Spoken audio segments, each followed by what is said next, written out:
Exam को देने से पहले हमें उसका जो सिलेबस होता है, उसका पैटर्न होता है और उसको कैसे तैयार करना है, उस बारे में पूरी अच्छी तरीके से डिटेल्स जो है वो जान लेनी चाहिए। उसके बाद ही हमें उसकी जो है प्रिपरेशन करनी चाहिए।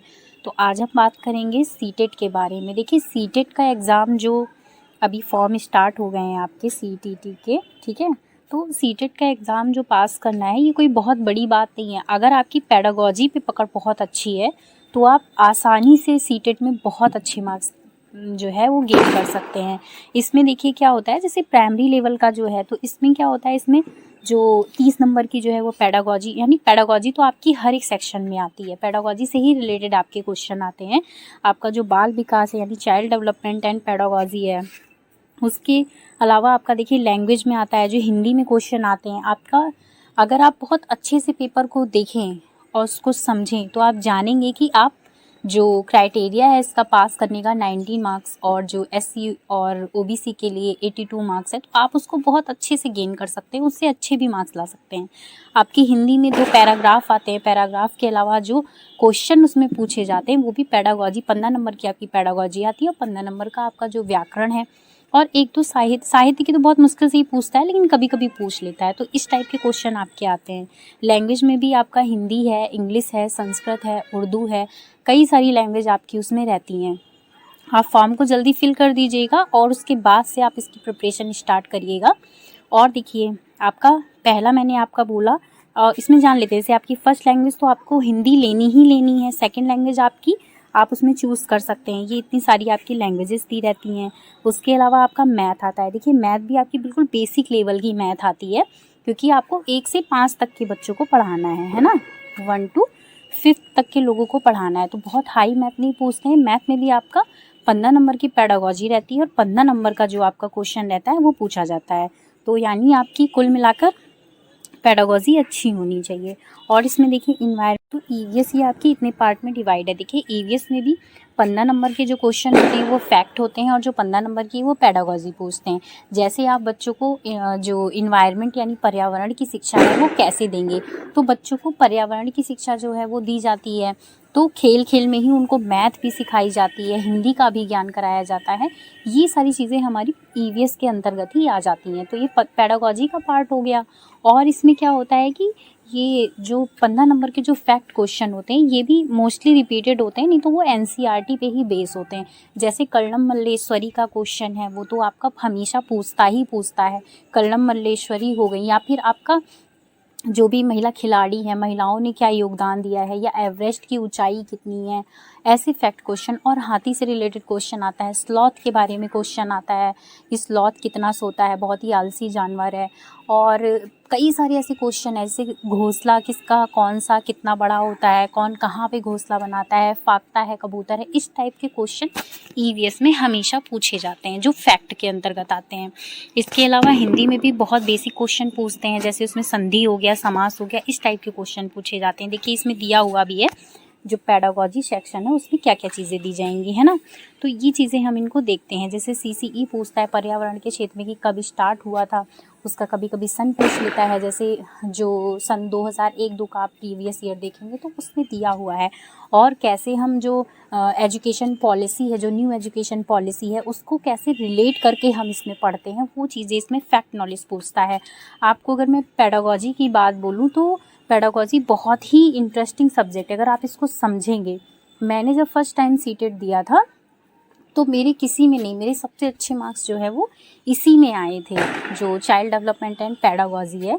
एंड नेक्स्ट टाइम मैंने एग्ज़ाम दिया था जब, तो भी मेरे 30 आउट ऑफ 30 उसमें आए थे, पूरे में पूरे मार्क्स आए थे। तो आप भी इसको बहुत अच्छे से जो है आप उसको मार्क्स ला सकते हैं, कोई बहुत बड़ी बात नहीं होती है। तो आप इसमें पूरे पूरे मार्क्स ला सकते हैं। जैसे पूरे पूरे मार्क्स की बात करें तो आप हिंदी में पूरे पूरे मार्क्स ला सकते हैं।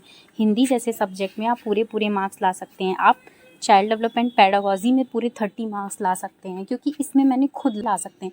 और इंग्लिश में भी आप बहुत अच्छे, जिन लोग की इंग्लिश है वो लोग आप इंग्लिश ले लीजिए। तो कुल मिलाकर ये जो सब्जेक्ट्स हैं इनको आप बहुत अच्छे से तैयार करें तो आपके ये हो जाएंगे। अब देखिए इसमें क्या है, ये तो पार्ट जो है वो फर्स्ट था, पार्ट फर्स्ट के ये पार्ट हो गए। अगर आपका पार्ट फर्स्ट यानी आपका पेपर 1 तैयार है अगर आपका पेपर 1 तैयार है तो ये जो पेपर 2 है ये आपका ऑटोमेटिक अच्छा हो जाता है, इसमें आपको कम मेहनत करनी पड़ती है। क्यों? क्योंकि देखिए जो चाइल्ड डेवलपमेंट एंड पेडागोजी आपकी उसमें पूछी जाएगी वही इसमें होती है, बस कुछ क्वेश्चंस का जो रहता है वो हेर फेर रहता है। तो अगर आप उसको अच्छे से पढ़ेंगे, अच्छे से टॉपिक तैयार करेंगे तो ऑटोमेटिक आपके वो अच्छे हो जाएंगे। नेक्स्ट इसमें देखते हैं जो हमारा जो सबसे मेन पार्ट होता है। देखिए इसमें भी मैंने आपको इसमें बोला जैसे कि आपका हिंदी उसमें भी रहता है 30 नंबर का। देखिए लैंग्वेज इंग्लिश जो है, हिंदी इंग्लिश जो भी रहता है वो इसमें भी 30 नंबर का रहता है। पेडागोजी 15 नंबर की, पेडागोजी फैक्ट, और जो 15 नंबर जो होते हैं वो फैक्ट वाले रहते हैं, जिसमें संधि समास और हमारे पैराग्राफ होते हैं, जो कि हमारे अगर हम उनको अच्छे से करें तो हमारे फ्री के नंबर होते हैं वो। वैसे ही हमारी संस्कृत भी होता है, यानी सेकेंड लैंग्वेज, यानी जो हमारा 60 नंबर का जो पेपर होता है वो हमारा लैंग्वेज के रहता है। जैसे जो लोग मैथ वाले हैं उनको मैथ और साइंस देना है ना, जो मैथ और साइंस के उनको मैथ और साइंस का देना है, और जिनका जो है आर्ट साइड होता है उनको SST वगैरह से देना रहता है। तो आप 6 से लेके 8 तक की NCERT अगर आप पढ़ लेते हैं तो मुझे नहीं लगता है कि आपका इससे कहीं क्वेश्चन आएगा। कभी कभी तो क्या करता है कि जो पेडागोजी सेक्शन होता है वो डिट्टो लाइन का लाइन पूछ लेता है कि किस तरीके से जो है आक्रमण हुआ था, किस तरीके से युद्ध होते हैं, या कैसे जिस टाइप से क्वेश्चन होता है वो उसी टाइप से पूछ लेता है।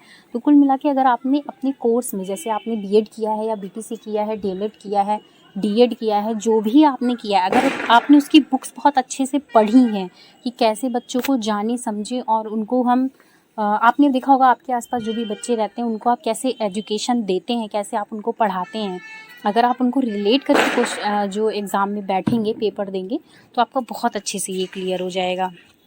और इसके बाद आप इसमें देख लीजिए, जैसे मैंने आपको बताया है मैथ एंड साइंस का पूछता है, और बाकी ये सारी चीज़ें इसमें दी हुई हैं। तो कुल मिला के मैं जो आपको बताना चाह रही हूँ कि आपको क्या क्या चीज़ें ध्यान देनी है।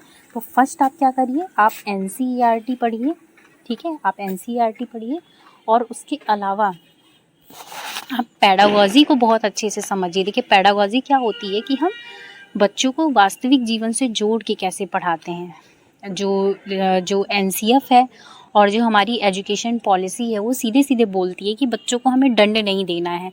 बच्चा क्या है, बच्चा गॉड है, यानी वो जो भी सीखता है वो हम उसे सिखाते हैं। अगर उसे नहीं भी आता है तो भी हमें उसको सिखाना है। कुल मिला के हमें उसको दंड नहीं देना है, यानी बच्चा गॉड है। अगर आप उसको ये चीज़ें दिमाग में रख के अगर आप एग्ज़ाम में बैठते हैं, देते हैं, निश्चित ही आप इसमें बहुत अच्छे मार्क्स गेन करेंगे। और फॉर एग्ज़ाम्पल मैं आपको दिखाती हूँ। देखिए फॉर एग्ज़ाम्पल ये देखिए आपका जो फर्स्ट पेपर में जो CDP है, जो फर्स्ट पेपर की CDP है वो, और सेकंड पेपर की CDP है, यानी आप अगर एक पेपर के लिए पढ़ते हैं तो आपके दोनों पेपर तैयार हैं।